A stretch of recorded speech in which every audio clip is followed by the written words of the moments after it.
اس پر ایمان لانا یہ شرط ہے، ضروریات دین میں سے، یعنی جو نبوت یعنی کسی کو پیارے آقا صلی اللہ تعالی علیہ وآلہ وسلم کے بعد نبی مانے، بلکہ نبوت کو ممکن جانے کہ ممکن ہے کہ کوئی نبی بن جائے، کسی کو نبوت مل جائے، تو وہ بھی کافر ہے، اسلام کے دائرے سے خارج ہے، اور اس کو مرتد سمجھنا، کافر سمجھنا یہ ضروری اور ضروری ہے۔ یعنی کوئی یہ کہے کہ میں پیارے نبی صلی اللہ تعالی علیہ وآلہ وسلم محمد رسول اللہ صلی اللہ تعالی علیہ وآلہ وسلم کو آخری نبی تو مانتا ہوں، لیکن اگر کوئی دوسرا آخری نبی نہیں مانتا، کسی اور نبی کو سچا مانتا ہے، تو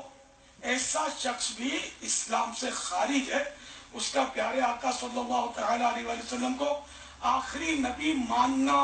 ایمان لانا کام نہیں دے گا۔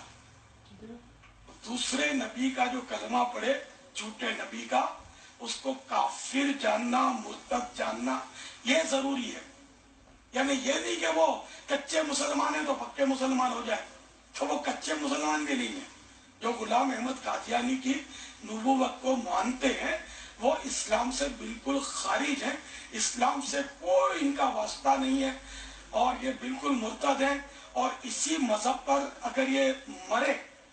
جو بھی قادیانی اسی مذہب پر مرے گا تو وہ ہمیشہ ہمیشہ ہمیشہ جہنم میں رہے گا۔ یہاں تک کہ بت پرست جو ہوتے ہیں، خدا کا جو انکار کرتے ہیں، بت پرستی کرتے ہیں، مشرک ہیں، ان سے بھی زیادہ سخت سزا جو ہے نا یہ مرتدین کی ہے،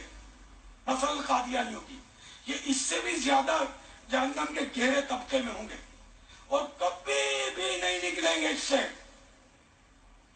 اللہ کے پیارے محبوب صلی اللہ تعالی علیہ وآلہ وسلم کے بعد دوسرے کو نبی ماننے والوں کان کھول کر سن لو کہ جب مسلمان معاذ اللہ جو گناہوں کے سبب جہنم میں گئے بھی تھے، تو وہ جب جہنم سے نکال دیے جائیں گے تو اب صرف اور صرف دنیا میں جہنم میں وہی لوگ رہ جائیں گے جو اسلام پر نہیں مرے تھے، کفر پر مرے تھے، کافر تھے۔ تو ایسے ہر کافر کو جو اب جہنم میں رہ گیا اس کو آگ کی ایک پیٹی میں ڈالا جائے گا، ہر کافر کو الگ الگ، تنہائی یہ بھی ایک عذاب ہے۔ تو یہ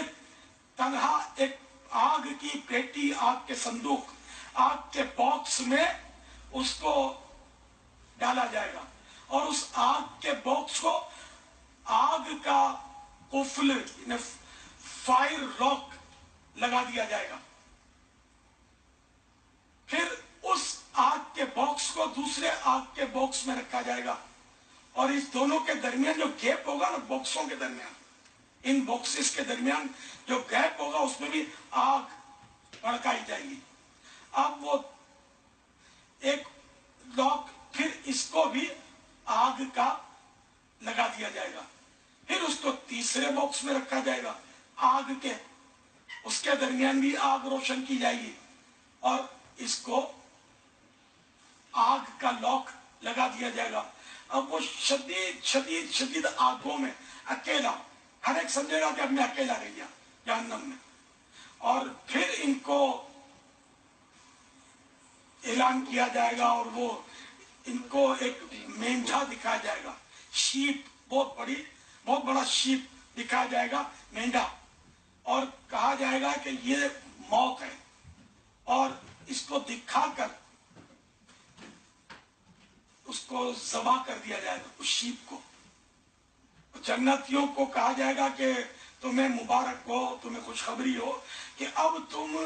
کبھی بھی اس میں سے نہیں نکلو گے، تو ان کے لیے خوشی بالا خوشی ہوگی، اور ہر کافر کو بھی وہ دکھا کر ذبح کیا گیا ہوگا، تو ان کو کہا جائے گا کہ اب تم کو حسرت ہو کہ تم کبھی بھی اب اس آگ سے، جہنم کے عذاب سے نہیں نکالے جاؤ گے۔ تو ان کے لیے غم بالا ہے، غم۔ اس لیے جو بھی ختم نبوت سے انکار کرتے ہیں، میں ان کو یہ ہمدردانہ مشورہ دیتا ہوں کہ اپنے حال پر رحم کریں، اپنی جان پر ظلم نہ کریں، اور نبی آخر الزمان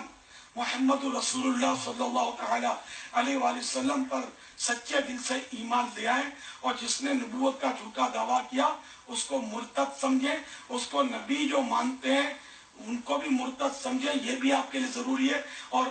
اسلام کے دامن میں آ جائیں۔ اسی طرح جو بھی نان مسلم دنیا میں مجھے سن رہے ہیں، میں سب کو اسلام کی دعوت دیتا ہوں۔ اسلام امن کا پیغام دیتا ہے، اسلام امن کا مطلب اور پیسفل مذہب ہے۔ آپ اس کو قبول کر لیں، انشاءاللہ آپ کو قلبی سکون ملے گا، دل میں بھی سکون اور اطمینان داخل ہوگا۔ انشاءاللہ آپ کو دنیا میں بھی راحت ملے گی، قبر میں بھی راحت ملے گی، قیامت میں بھی راحت ملے گی، اور انشاءاللہ جنت کی ابدی نعمتیں، نہ ختم ہونے والی نعمتوں سے آپ کو سرفراز کیا جائے گا انشاءاللہ عز و جل۔ صلو علی الحبیب صلی اللہ تعالی علی محمد۔ تو یہ جو ہمارے دو بھائی آئے ہوئے ہیں، کہ ایک نے 2.5 سال پہلے یہی عالمی مدنی مرکز فیضان مدینہ میں آ کر علل اعلان اسلام قبول کیا تھا، اور دوسرے ان کے یہ بھائی آئے ہوئے ہیں، اور انہوں نے تو کہا کہ میں تو ہوں ہی پہلے سے مسلمان، الحمدللہ۔